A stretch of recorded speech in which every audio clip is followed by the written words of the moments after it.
Hello everyone, welcome back to my YouTube channel and you must be wondering कि मैंने shades क्यों पहने हैं। क्योंकि यार बहुत सारे लोग कमेंट सेक्शन में मेरे डार्क सर्कल्स के बारे में बोलते हैं। तो अब गाइस डार्क सर्कल्स दिख ही नहीं रहे हैं तो मैं टॉपिक पर बात कर सकती हूँ। If you probably clicked on this video you just want to know कि भाई ई कॉमर्स इकोसिस्टम में हम कैसे घुसे, हम क्या प्रोडक्ट्स बेचे, how do we develop these products. I'll start with my journey. I started developing products for All About Chai in November 2023. So November 2023 we started developing products but we had not started shipping products. अब सबसे बड़ा main challenge pain point मैं बोलूँगी Indian market में अभी to enter e commerce and to sell something is कि आपका product actually unique है क्या. क्योंकि मोस्ट मार्केट सैचुरेट हो चुकी है. आप देखो clothing market. So before starting All About Chai, I was working on my own marketing agency for 5 years and I worked with a lot of brands. So I worked with a few clothing brands जिसमें मुझे समझ आया कि problem ये है कि भाई कोई अपनी पर्सनैलिटी नहीं है. टी शर्ट पे बस कुछ भी छाप देने से, ऐड चलाने से सेल नहीं होगा. क्योंकि at the end of the day कि अब सेल करने का जो पेड एड्स का चैनल है वो भी सैचुरेट हो गया क्योंकि सब लोग ही पेड एड्स करें. So how do you develop products that actually stand out, that people want to buy and people do not ignore, and how do you sell them via content is the main challenge, specifically on a limited budget. अगर आपका budget limited है तो आपको organic content पे भी इतना ही focus करना पड़ेगा जितना इनऑर्गेनिक पे. नाउ ऑर्गेनिक कंटेंट का प्रॉब्लम सबसे बड़ा ये है कि ऑर्गेनिक कंटेंट में रिजल्ट्स थोड़े से स्लोली आते हैं. फॉर एग्जांपल अगर मैं अपना जनवरी में यूट्यूब चैनल पे एक्टिव हुई हूँ और अभी मार्च खत्म होने वाला है, मेरे सिर्फ 305 सब्सक्राइबर्स चल चुके हैं इवन तो मैंने बहुत सारा कंटेंट पोस्ट करा. तो हाँ, रिजल्ट्स आपके हमेशा सिमेट्रिक नहीं होंगे. एड्स में मोर और लेस आपके रिजल्ट सिमेट्रिक होंगे. This is the one thing you should note.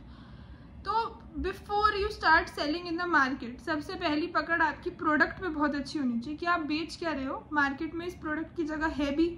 और दूसरी चीज़ आपकी जो बहुत पकड़ अच्छी होनी चाहिए बेसिकली कंटेंट पे होनी चाहिए. तो हमारा प्रोडक्ट और कंटेंट बहुत हैंड इन हैंड चलता है. तो हमने क्या किया सेल करने के लिए, तो जब हमने प्रोडक्ट डेवलप करना शुरू करा नवंबर में तो थोड़ा थोड़ा कंटेंट इधर उधर कैंपस में मैं रिकॉर्ड करती रहती थी. उसके बाद मैं अपनी एडिटर को देती थी. Since I already had a marketing agency तो मुझे वो प्रॉब्लम नहीं थी कि भाई मुझे एडिटर कहाँ से मिलेगी, कौन एडिट करेगा, कैसे एडिट करेगा. इन हाउस ही थोड़ा बहुत करके हम एडिट करा के मैं डाल रही थी कि बाई चांस अगर ये प्रोडक्ट लॉन्च हो गया तो फिर ऑलरेडी हमारे पास थोड़ी सी ऑडियंस होगी जो एंगेज है प्रोडक्ट के बारे में इंस्टाग्राम पे. सिमिलर चीज़ मैं यूट्यूब पे कर रही हूँ and this is one strategy which is not a unique strategy. Building in public is a very well known strategy and a lot of foreign brands do this. A lot of foreign YouTubers post about their achievements and what they are doing in the business currently, their losses. Hot Girl Pickles or / Good Girl Snacks is one company you can follow who also follow the similar model कि भाई we are just vocal about what we are creating. So number one question is what is your product? Does the market actually need your product? And how replicable is your product and marketing? तो अब देखो चीज़ ये replicable सबसे बड़ी चीज़ आती है कि most products can be replicated बहुत ज़्यादा आसानी से. एंड यही जब क्वेश्चन मैं कोई भी प्रोडक्ट लॉन्च करती हूँ ना तो मेरा फर्स्ट अपने दिमाग में क्वेश्चन ये होता है कि भाई how replicable is the product, how replicable is how I am selling it. So basically current business model is that I don't, अभी हमारी वेबसाइट नहीं है, we use to sell via Swiggy minis. अब वेबसाइट का ये कि भाई हमारा माल खत्म ही हो जा रहा है इंस्टाग्राम पे तो अभी मैं वेबसाइट लॉन्च करके करूँ क्या. But website is in development and उस पर भी कुछ unique I am trying out. So the point is the current business model is we have All About Chai and we have All About Chai Studio. Now All About Chai is our chai masala and beverage brand where we have बहुत सारे variety के चाय masalas. We have cinnamon, we have deconstructed masala, basically cinnamon, इलायची, ginger flakes. तो deconstructed masalas जो अभी launch हो रहे हैं धीरे धीरे. Then we have All About Chai Studio which is an invite only community. So जो भी customers All About Chai के हैं वही All About Chai Studio से सामान खरीद सकते हैं. And we have a lot of cute shit in All About Chai Studio. मैं आपको यहाँ पे लिंक करूँगी. So basically All About Chai Studio is a sub segment of All About Chai and उसके अंदर हम बहुत सारे आर्टिस्टिक प्रोडक्ट्स बेचते हैं जो नॉट ओनली हम डिज़ाइन करते हैं बट हमारी कम्युनिटी में से बेसिकली हमारे कस्टमर्स में से बहुत सारे मेंबर्स हमें ये प्रोडक्ट सेल करते हैं, हम सेलेक्ट करते हैं, ऑब्वियसली हम डिज़ाइनिंग में उनको हेल्प करते हैं एंड उसके बाद हम वो प्रोडक्ट्स को आगे मार्केट करते हैं इन आवर ओन कम्युनिटी. अभी तक ये मॉडल थोड़ा सा स्कैटर्ड था because I was also testing a lot of products and I have tested hundreds of products and design with in the past 1 year. And if you go to our page at all about chai you will see कि उस पर कुछ 485 post है. तो भाई 485 days तो हमें शुरू हुए भी नहीं हुए होंगे, तो 485 पोस्ट है. तो आई वुड से कि भाई another thing that you should value a lot is consistency. अगर प्रोडक्ट फॉर्मूला टेस्ट करना है, अगर प्रोडक्ट चल रहा है नहीं चल रहा है टेस्ट करना है, तो उसकी एक बहुत स्मूथ सी लीन सप्लाई चेन बनानी रहेगी. फॉर एग्जांपल कि आपके पास अगर प्रोडक्ट के 2-3 सैंपल आते हैं, तुरंत फोटो खींचो भाई, लोगों को भेजो, अपना व्हाट्सएप सर्कल बना के रखो, अपने कस्टमर्स का व्हाट्सएप पे कनेक्टेड रहो अपना व्हाट्सएप बिजनेस से. कस्टमर फीडबैक, भाई customer feedback is very important. तो सबसे ज़्यादा अगेन इम्पॉर्टेंट ये है कि आपका प्रोडक्ट अच्छा है, आपको अच्छा लग रहा है, बट कस्टमर को अच्छा लग रहा है. उस प्राइस पॉइंट पे क्या वो प्रोडक्ट अच्छा लग रहा है, उस प्रोडक्ट का डिज़ाइन कितना ज़्यादा चलेगा. फॉर एग्जाम्पल अगर व्हाइट लोटस अभी इतना ज़्यादा पॉपुलर हो रहा है, तो व्हाइट लोटस का अगर मैं कुछ डिज़ाइन लॉन्च करूँगी तो मुझे पता है वो अभी इस सीज़न बहुत ज़्यादा चलेगा, फिर जब नेक्स्ट सीज़न आएगा व्हाइट लोटस का फिर से वो बहुत ज़्यादा चलेगा डिज़ाइन, बट पूरा थ्रू आउट द ईयर नहीं बिकता रहेगा.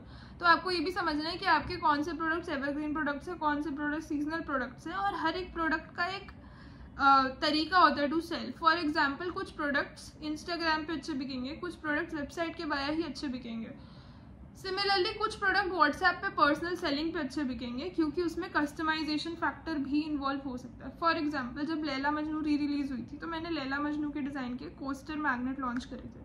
ना कोस्टर मैग्नेट और कोस्टर में क्या रहता है, दो बेसिकली कोस्टर्स में मैग्नेट नहीं होता पीछे, एंड उस पर एक टेफ्लॉन सी लेयर होती है जो उसको वाटरप्रूफ बनाती है, और यूजुअली मैग्नेट्स में वो टेफ्लॉन लेयर नहीं होती. तो मैंने दोनों चीज़ें उसमें कर दी and we launched coaster magnets which went viral, which was my second viral product after signature ginger, जिसमें मुझे organically viral, in my terms viral is basically word of mouth marketing and people are sharing it on their own. तो अभी तक हमारा जो creator influencer spend है वो zero है, लिटरली जीरो है influencer spend. एक भी influencer को कभी भी paid collaboration नहीं करवाया. Yet if you go to our page and if you search all about चाहे Twitter वगैरह पे भी आपको दिखेंगे कुछ influencers. Now अब again an influencer with maybe 1 million followers is not doing a barter collab, but if they like the product they will post the story. That is the thing here. And obviously इसमें भी आपको odds play करने होते हैं. You have to build the relationship with the influencer. I'm not saying कि just product power पे वो कर देंगे, but बहुत सारे customers तो basically product power पे ही करते हैं ना. If a customer has 500 followers तो मैं बोलूँगी कि जो कस्टमर के 500 फॉलोअर्स होंगे ना उसमें से 200 लोग उसको जानने वाले होंगे, 200, 250, 300 लोग, रादर 500 भी हो सकते हैं उसको जानने वाले. तो उसकी जो अथॉरिटी होगी विद इन द 500 लोगों का group is a lot. So the customer is also influencer for you in one sense, and you just don't have to be chasing कि इन्फ्लुएंसर को PR पैकेज भेज दिया. तो बेसिकली हम जो इन्फ्लुएंसर को भेजते हैं और जो हम कस्टमर को भेजते हैं दैट इज क्वाइट सिमिलर. तो what ever the customer is also seeing influencer का डाला हुआ, तो their expectation is aligned उसी हिसाब से. if you get the point. Now products बनाने के 2 बेसिक मेथड्स हैं. किसी और से प्रोडक्ट खरीदो, वाइट लेबल करो, अपना ठप्पा लगाओ, बेचो. दूसरा खुद के प्रोडक्ट्स खुद मैन्युफैक्चर करो, खुद फॉर्मूलाज निकालो, फिर फॉर्मूलाज निकालने के बाद आप कॉन्ट्रैक्ट मैन्युफैक्चरिंग करा सकते हो. That is one thing. Now if we have to talk about companies जो इन हाउस मैन्युफैक्चरिंग कर रही हैं, तो one of these companies you must check it out is Cosmix. तो कॉस्मिक्स के I was one of the initial customers of Cosmix. I don't know her personally, but वो ऐसे ही market करते हैं कि भाई ये सारे ब्लेंड्स हैं, एंड ये ब्लेंड्स विभा ने जो फाउंडर है उसने खुद से क्रिएट करे हैं, एंड मे बी हेल्प लिए क्रिएट करने में, एंड उसके इन हाउस क्रिएटेड ब्लेंड्स है बेसिकली जो इन हाउस ही मैन्युफैक्चर हो रहे हैं, एंड वो क्वालिटी है उनके प्रोडक्ट्स में. They can boast of the quality of their products. They can boast कि भाई ये ओरिजिनल है, रेप्लीकेबल नहीं है. Now again we come back to the same thing, how replicable is your product. अब फॉर एग्जाम्पल माचा प्रोडक्ट जो भाई मैंने बाहर से लाया और मैंने वाइट लेबल करके सेल कर दिया, रेप्लीकेबल है, आई एम नॉट लाइंग. तो इसलिए माचा में भी I have started doing some improvements. I have started seeing कि भाई मैं प्रीमियम माचा को ब्लेंड कैसे करूँ अच्छे से, and how do I add flavors to it and everything. तो I am doing my own R&D, and R&D से आप भाग नहीं सकते हो. अगर आपको एक अच्छा प्रोडक्ट बनाना है फिर तो टी-शर्ट लाओ, उस पर भाई स्टैम्प लगाओ और बेचो. नहीं भाई, इससे नहीं बनेगी मार्केट. शॉर्ट रन में येस, लॉन्ग रन में I don't recommend. Probably there are some players who are doing it well. अगर आप स्निच को भी देखो तो स्निच, आई थिंक स्निच का इन्वेंट्री मैनेजमेंट बहुत अच्छा है. स्निच लेटेस्ट डिज़ाइन लाते हैं, जल्दी डिज़ाइन मतलब उनका बेसिकली जल्दी जल्दी चलता है डिज़ाइन का मॉडल, आ रहा है जा रहा है डिज़ाइन, तभी वो इतना ज़्यादा मार्केट कैप्चर कर पाए. It's about launching new products, giving new things to the Gen Z again and again. So that is the instant gratification basically we thrive upon. I think I've already said too much, but I think one takeaway that you can take away from the video is that जो भी products आप design करो, जो भी products आप sell करो, how replicable are they? Answer the question to yourself कि भाई कितना आसान है इन प्रोडक्ट्स को रेप्लिकेट करना, क्योंकि जितना ही आसान होगा इन प्रोडक्ट्स को रेप्लिकेट करना उतनी आसान होगी आपकी मार्केट कोई और ब्रांड को कैप्चर करना. If that makes sense. Okay, bye. Toodles.